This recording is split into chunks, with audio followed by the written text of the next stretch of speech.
Assalamualaikum warahmatullahi wabarakatuh to Dr. Nasruddin. So today I will present to you about article review about leadership and corruption.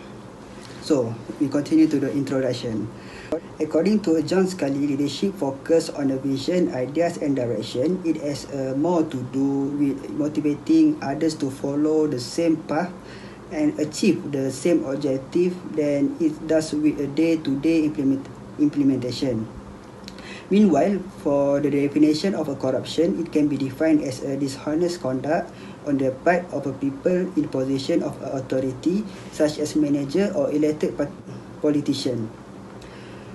As a consequences, inefficiency may develop, resulting in financial losses. It is essential a role of a leadership in determining the practice in the organization.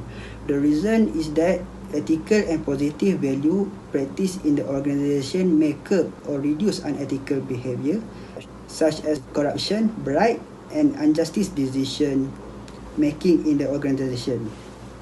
However, if the leadership practice unethical behavior and a negative valuable in the organization, it may influence and motivate intra-organization to practice it. So for this review, it focuses 4 papers in the article review. Next, we continue to the aim and objective that involved in 4 articles. So for the first article that written by John K. Asomah, the title is about the role of a leadership in the combating corruption in a decentralized government structure on Ghana. So it involves 4 research objectives that stated in the paper. For the first, which is determine which part of a decentralized government framework require a strong leadership to prevent corruption. For the second, purpose of the study is to see how the administration may be used to combat crime in the district assembly system. For the third is to investigate an additional leadership technique to reduce political influence on the decentralized governance system and reduce corruption in the operation. And lastly, for the fourth is to identify the obstacle and decentralized organization leaders face in combating corruption.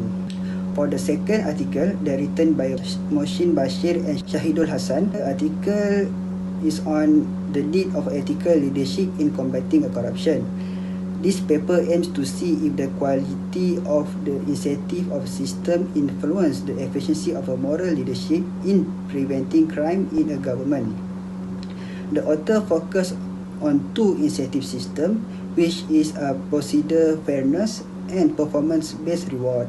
For the third article review, written by Yasir Goma in 2018, we stated that the study seeks to determine which leadership style is most effective at fighting corruption and the best approach for dealing with ethics-related corruption. So for the fourth article review, that written by Agustin U. Mosindi in 2019, the research examined the issue of Nigeria lack of sustainable leadership, which result the pervasive government corruption, unemployment, poverty, and absence of government regulatory and risk management best practice for the combating corruption. This study paper aims to create method to improve risk management best practice in the Nigerian public sector to reduce corruption and develop strategy to improve risk management best practice in the Nigerian public sector for promoting ethical leadership. Next, we continue to the method.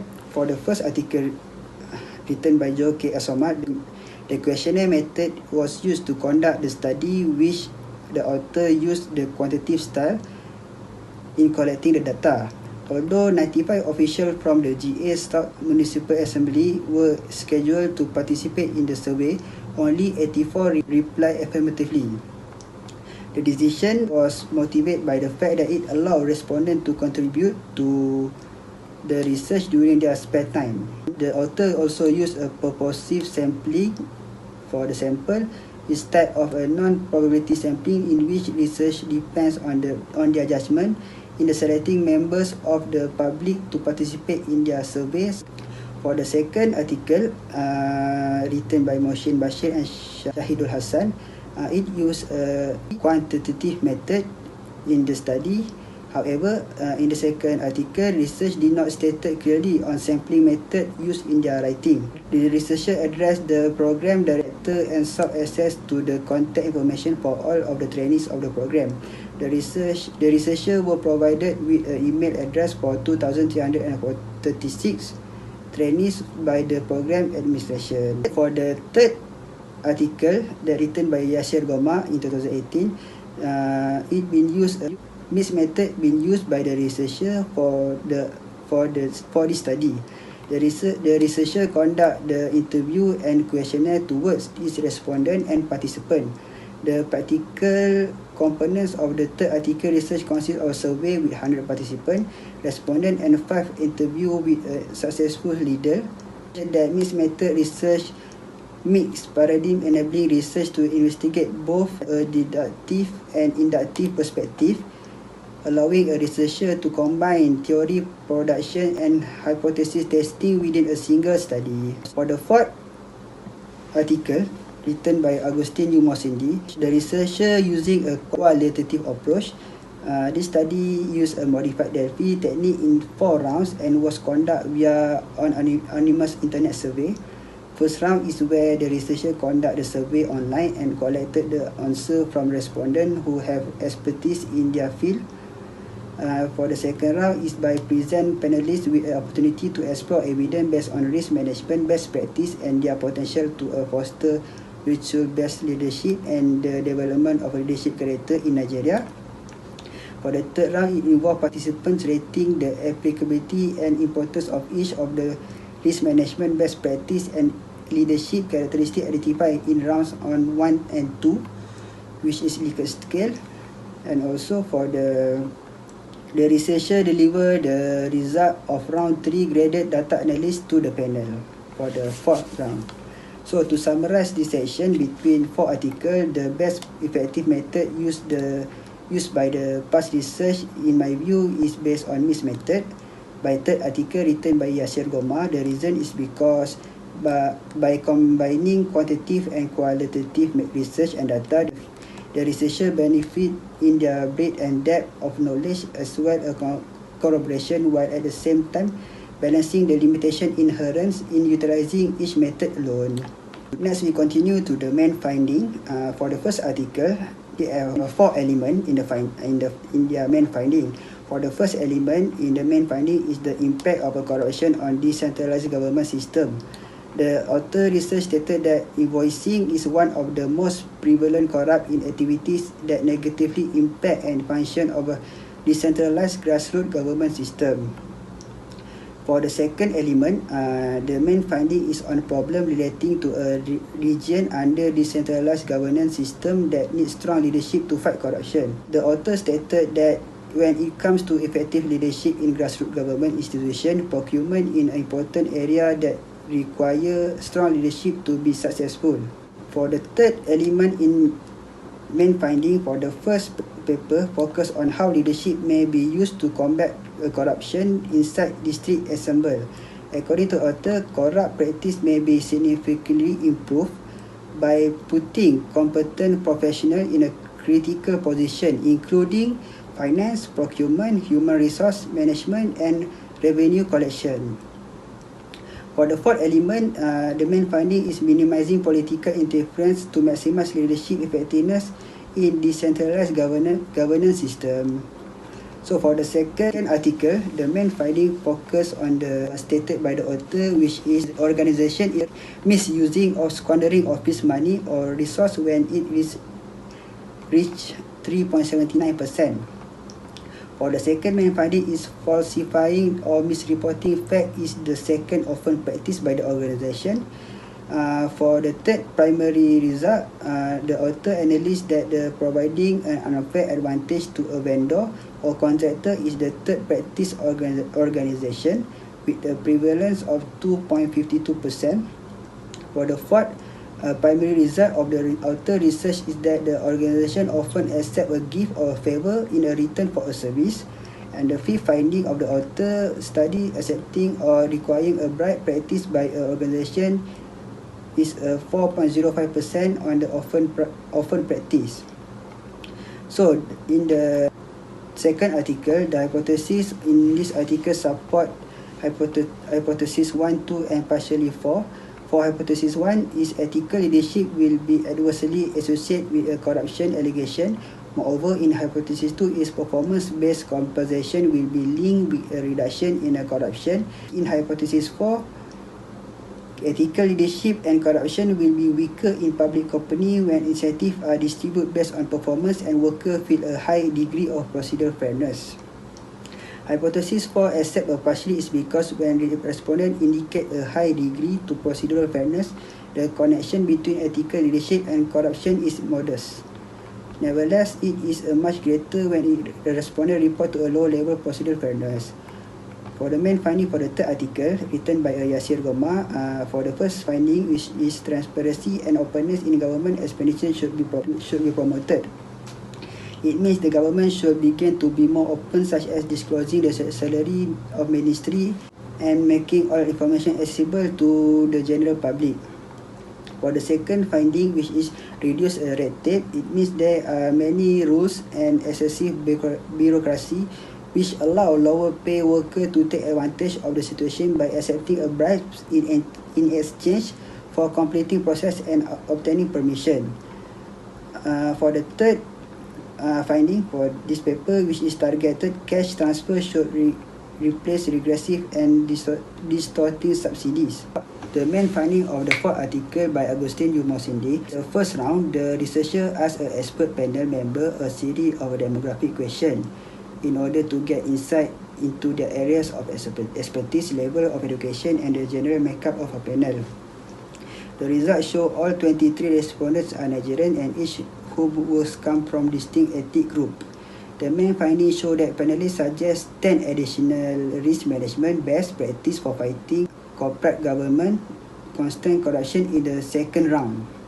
In the third round, the main findings show the frequency of highly desirable leadership characteristics varied from 31.03% to 88.89% because none of the weight average of leadership qualities or characteristic dropped below 3.5.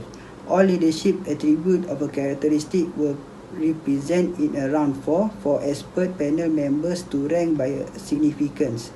In the fourth round, the main findings show the accountability tops to the list with a 50%, followed by a transparency and auditable, which is accountable. To summarize this section, the majority of the 4 articles in the study stated clearly that one aspect of corruption is one financial matters. Other than that, the ethics of leadership also plays a more prominent role in ensuring that corruption can be reduced and curbed in the organization or country. The leadership needs to be transparent and accountable to ensure ethical behavior or any corruption happens in the country or organization. Next, we continue to the evaluation.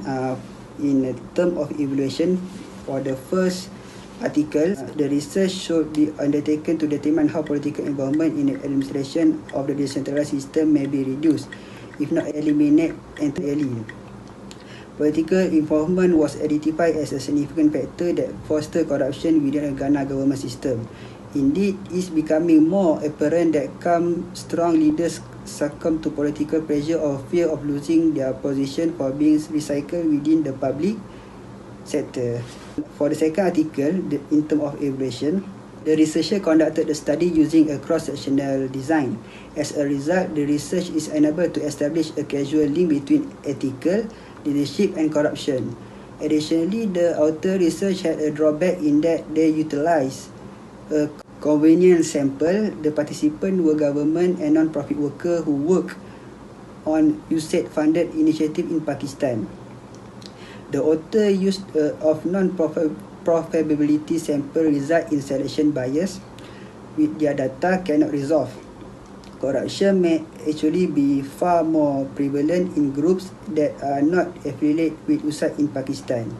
Additionally, future studies should be looked at the factor that may act as a moderate of the impact of ethical leadership on corruption. For the evaluation of the third article, it's difficult to determine which kind of leadership is best since every circumstance is unique. According to the study, in the interview followers and leaders, favor that transformational leadership because it promotes communicate and motivation leadership as numerous idea, paradigm and school of thought. For the fourth article, evaluation, the researcher need to face the limitation of the qualitative method in their research. It involves restrict sample size, research bias, data gathering technique as a limitation in the conduct of a study.